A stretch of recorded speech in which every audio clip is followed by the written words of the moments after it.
Hello everyone, welcome to our live conversation coming to you from the Armani Hotel in the Burj Khalifa, the tallest tower in the world. We were just up there just now, but we've had to come back down to earth to come and talk with you guys. So it's great to connect from across the world with all of you in St. Gallen or elsewhere, but all friends of St. Gallen, and it's great to be with you as well, to be able to chat with you. I'm Riz Khan. I have the honor and privilege of moderating sessions at St. Gallen now for a number of years, and I also have now the great pleasure in being your host today as well. And I get to introduce three very special people in just a minute who are with me to host here with me in Dubai as well.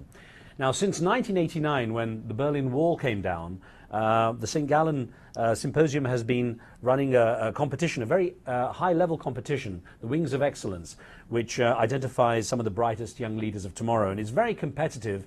For example, this year there was 1,050 entries from 383 universities representing 107 nationalities. So, as you can imagine, it's an extremely high standard. And for those of you who took part in that competition this year, big congratulations to all of you.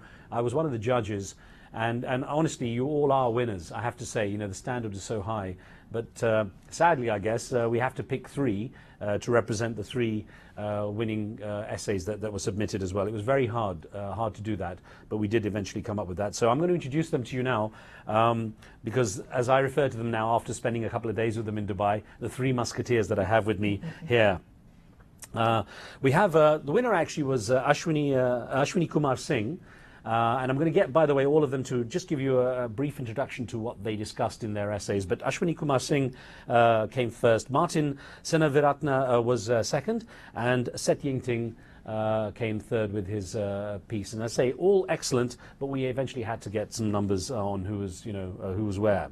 The subject was the clash of generations, for those of you who weren't taking part in it or didn't know about it. But excellent subject, as you can imagine. For so long we've talked about the clash of civilizations, and now we're looking at what's happening with the generational change, and especially relevant to the symposium because of the standard of excellence that it generates when it comes to developing new leaders, the leaders of tomorrow. So each one of them submitted an essay, as you know, so I'm going to ask each one to summarize in literally a line or two what their subject was and what it was supposed to conclude. So Ashwini, I'm going to start with you first. I titled my essay as The Brave Shall Inherit the Earth, and that was the central message of my essay, that both the seeding leaders of past generations and the emerging leaders need to be brave in order to do better for the earth. The former need to take those hard decisions before it's too late, whereas the latter need to step up and innovate sustainably. Martin, yourself? Riz, my essay was called Cottage Industry 2.0. Grassroots technology as a solution for youth unemployment. And it was looking at youth unemployment as one of the main drivers of intergenerational clashes, and proposing a solution that tried to transpose the model of innovation you see in Silicon Valley into smaller communities. Mm-hmm. And Yingting? Yes. Riz, the idea of my essay is summarized in the title, which is a generation plants the trees in whose shade another generation rests. So the central message is this: the challenges that generational contract face today, in the form of economy that is prone to technological disruption, population aging, and climate change. These problems, these challenges can be met by investing in physical infrastructure, the human capital, and also and making a better environment for our next generation. So the idea is that when you do this, you create an environment, you give the next generation the resources to realize their potential. Thank you very much. Also, presumably the generation that sits under the tree, if they get hit by a falling apple, shouldn't blame the previous generation. Definitely true. Now, I have to say also, and Priscilla Martin's got an honourable mention for her essay on the sharing community too, and I have to say I enjoyed these issues and subjects you raised, because it talks about how the next generation should deal with the issues that may have been created by the previous generations, but certainly that you guys have inherited in one form or another, and perhaps have to solve some of those issues. Let's look at where we are, Dubai. We ended up here in a place where cultures, generations, nationalities, ideas, religions, everything kind of merges together. And I want you to give me your impression of what you got out of Dubai on your trip here, because we were looking at the idea of you seeing what the generations can achieve in quite a short time if need be. So perhaps, Ashwini, I can get the mic back to you and discuss that. I think this weekend has been unforgettable. You're going to say unforgivable. That's very worrying. No, definitely not.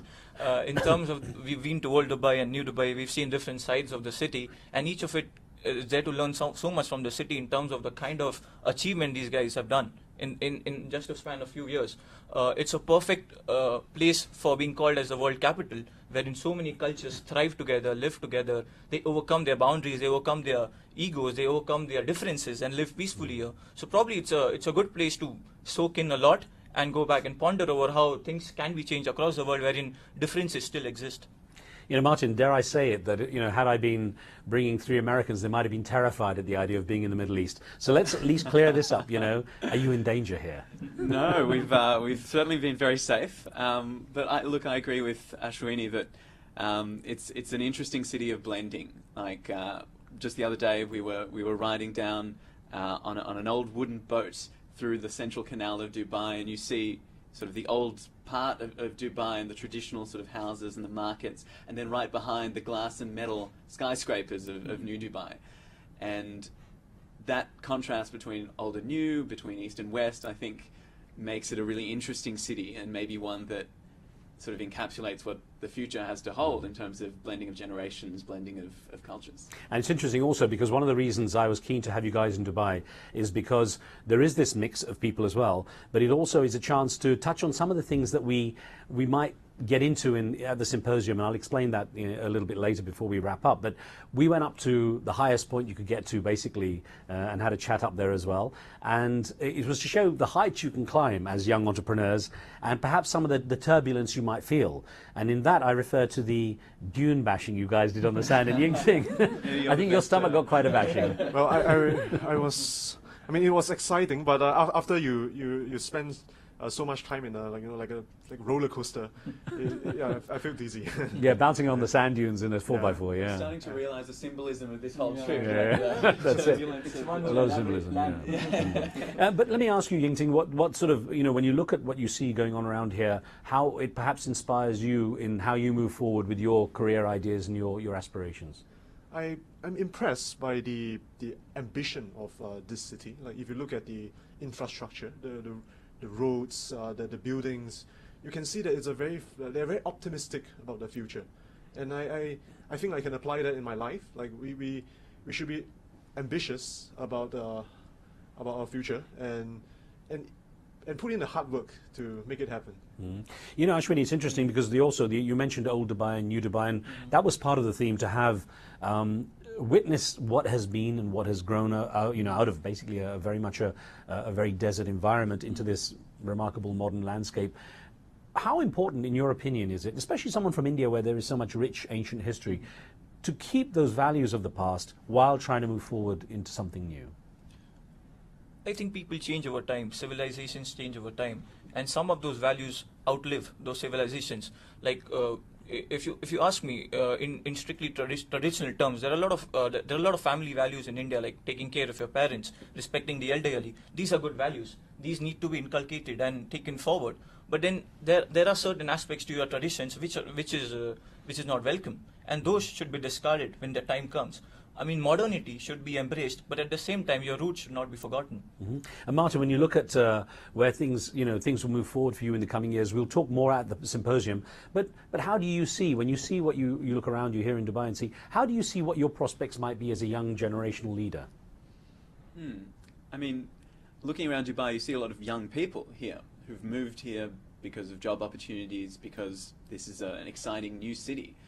And it makes me think that perhaps the opportunities for me as well will lie in these new cities that, you know, Dubai, as you were saying, 10 years ago was nothing like what it is now. And it sort of makes me think that where I might be in 10 years is a city that mightn't even be built. And Yingting, I guess also, I want to get your perspective on how you see East and West meeting, and where the West is and where the East is when it comes to moving forward.